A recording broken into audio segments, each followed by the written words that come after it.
So imagine you trying to save the planet without Captain Planet. And with all your power combined, you still haven't figured out the best way of going about this. But one thing I know for sure, and one thing I know for certain, is that money rules everything around me.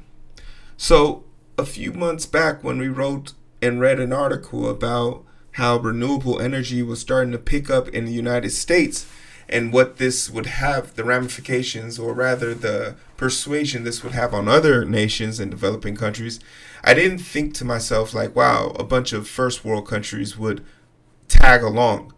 I really thought to myself a lot of third world, second world, and developing nations would try and jump this ship. And there's a dude out of Africa named Ibrahim, and he's like this militant dude who has a military background, but he's going the path of renewable energy. He's going the path of like sustainability.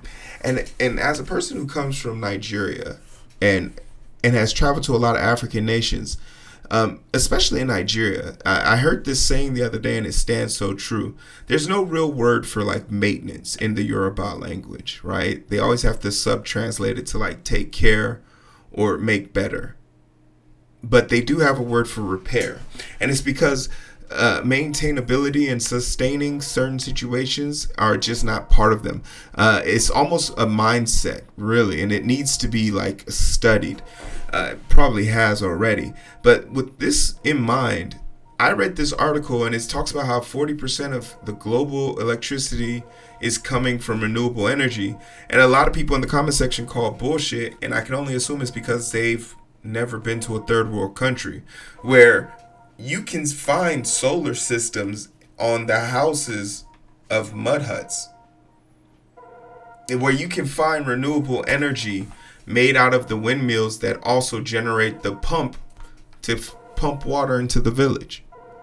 Renewable energy is not always technology. Renewable energy is natural energy. So I want to read more about this to see how more first world countries are handling this, and then kind of give context to how the developing nations are handling this. Let's talk about it. Clap it. Dynamite! Dynamite! Dynamite! Dynamite! Yeah. Hide your kids, hide your wife. It's time to get inside that light.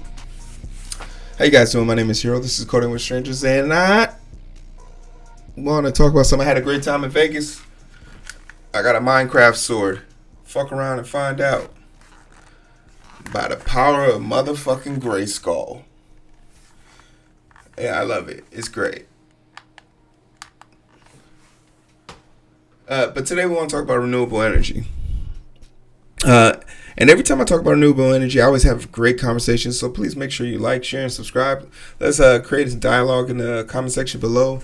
I really enjoy talking about sustainability and renewable energy. I might start like getting some people on the stream to talk about it. Podcast, you guys want to bring up some professionals on? Let me know in the comment section below. A report from the UK climate and energy think tank Ember notes clean energy source accounts for 40.9% of electricity produced around the world in 2024. This is first of all, clap it. That's impressive. Wait, I said clap it. That's impressive.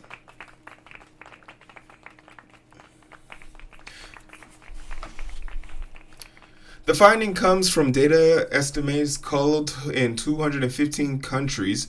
This makes sense. 118-page Global Electricity Review 2025 analysis trends underlining changes in likely implications for energy sources and power sector emissions in the near future. I think the conversation around global, the conversation we've been having about renewable energy has been in the wrong direction. People have been talking about renewable energy to save the climate when they should be talking about renewable energy to save you money on your bill, right? Because we're all greedy bastards, right? If you want people to do something for you, you have to prove to them that they're going to benefit from them. That's just human nature. You feel me? The people want to do better. The push past 40% mark for clean electricity in 2024 was primarily fueled by the unprecedented growth in solar energy coupled with a significant contribution from wind and the recovery of hydropower alongside a small rise in nuclear power. China and the European Union (EU) demonstrated the most remarkable increase in clean electricity generation, with the former meeting the 81% of demand through renewable. Meanwhile, 71% of the EU electricity came from clean sources. Wait a minute. China hit 81%. This actually doesn't, this doesn't surprise me. If this might be difficult for some of you unks out there, you unks and aunties, but if you know who I Show Speed is, I Show Speed just spent a vast majority of his time traveling China and showing off some of the marvels of their infrastructure and technology. And to see and know that a large part of their infrastructure might be being run on 81% of that's mighty impressive. And it also aligns with what China does, which is China wants to always be prepared for any situation. So all of their devices are built to withstand all situations. One of these examples of this is like with medical grade equipment. That's just not any equipment. That equipment needs to be able to with like a heart monitor needs to be able to handle an EMP. It needs to be able to handle nuclear fallout. It needs to not direct impact, obviously. But like if you couldn't fix, or if this device needed to live, at least survive the lifeline of someone's life, it needs to be able to do that, right? Medical grade equipment needs to be, you can bury somebody with medical grade equipment, right? It won't hurt them. So this is like super impressive.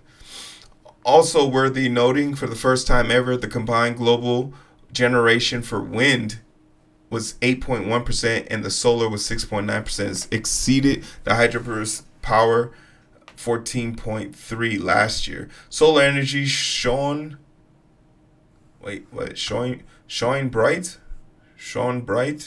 Is this like an English thing? I don't know.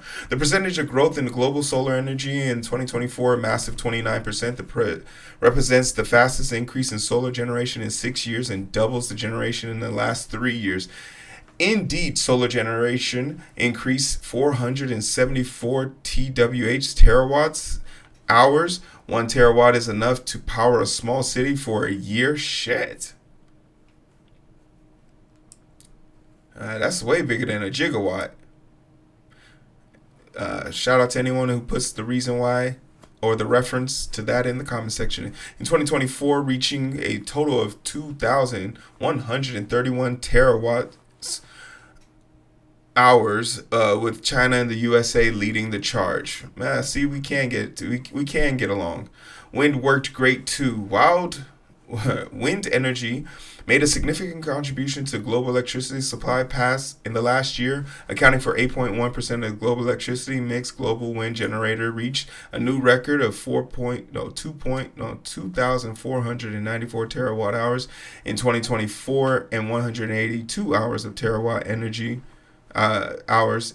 That's plus 7.9% in 2023 from 2023. Interesting. We still had a lot of non-renewable energy. The heat waves identified as the main driver of small 1.4% increase in global fossil fuel generations in 2024, along with the power sector emissions. They amplify electricity demand for cooling. Without their hotter temperatures, fossil generation would have remained almost unchanged. Yeah, the thing about it is, like, no matter how you feel about our orange in chief, his idea of, like, his ability to stand on stage and say that we're going to make clean coal come back when, like, all of these factories have been just abandoned. It's one of the worst, like, talking points. America just won't be known for its ability to produce energy, and that's why, like, trade agreements need to be free, and open trade needs to be something that we can negotiate and not terrorize over, because we don't produce enough energy on our own, and we haven't put enough effort into making this a source of truth for us, right? Because the oil and gas tycoons can get a jump on this. They should have a jump on this to make the most efficient and effective way of gathering renewable energy. And maybe there's a social economic or maybe an economic stance that I don't understand why we don't have a more vested interest in making this possible. And if it's only because oil and gas people don't want to lose money to this, then the oil and gas people can just invest in this and then monopolize this too. It's one of the weirder concepts of like understanding like what really drives these people, because if it's to make money, this is a golden opportunity. This is a market that isn't developed. And not highly developed. You could pioneer and corner the market and be the leading truth in this. But maybe that's too much work. You know, I saw a video the other day talking about like how much it costs to get like a shipping boat and all the prices and all of this stuff. But they really just do it because every boat that makes a trip, after it's all said and done, expenses and all the malarkey, is $50 million up front. And it puts you in a different tax bracket because you're literally transporting contracted government items, which makes you a federal vessel, which means you don't have to worry about taxes, right? You're performing a federal or international task, so you just become, because no government, I don't think governments just own shipping freights, which is crazy to think about. That's a privatized thing that really goes into it. So it's kind of fascinating. It's heartening to see the trend being impact both the major and global powers as well as smaller countries like Saudi Arabia and Pakistan. We would expect it to continue to see noise in the number of the near future, thanks to rising temperatures and increasing demand for things like data centers for AI. Oh, God. But count on the future electricity generation going greener across the globe. You want to know something else that isn't mentioned in this article, which would definitely increase the capacity for energy consumption and minimize energy loss? Revamping our infrastructure, because I know for a fact those power grids that were made back in the 70s just do not have the optimization that modern technology would deem itself. But, you know, we live in this society where if it's not broke, we're not going to fix it. That's the curse of the modern civilization. We don't innovate until it's broken. A similar setting for poorer countries like in Nigeria. I remember when my father was telling us back in like 2018, like he wanted a diesel transformer to a diesel transformer generator to power the house, and he was like, this would change everything. And I remember he was like, yeah, this would be great. You know, whenever we don't have electricity, I'll be able to have power and electricity. And I remember saying to myself, as my brother and sister were like, yeah, let's just buy it for him. Let's just buy it for him. And I was just like, no, let's get him solar. Let's get him solar, because ideally, gas prices change forever. But in Africa, the sun is always going to come up. You feel me? Get down. The sun's always going to come up.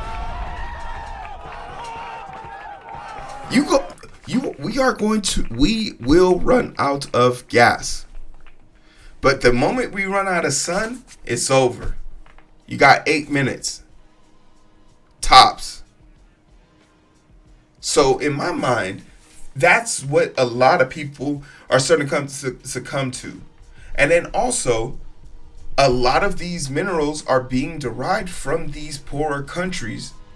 So obviously, they're going to figure out how to make this shit work. Another thing that's very important, which, you know, America is probably losing the opportunity to do this. America used to get a lot of good publicity from their USAID, their US aid initiative. And it wasn't so much because of the money they spent, but the goodwill they could harbor. A lot of these physical infrastructures are being built by our competitors. China's footprint in Africa is starting to get bigger because they're offering to build their hospitals, their roads, their generators, their power plants. They're offering to do that, and we're losing as a country a lot of goodwill. But that's a conversation for a political channel, right? Clap it.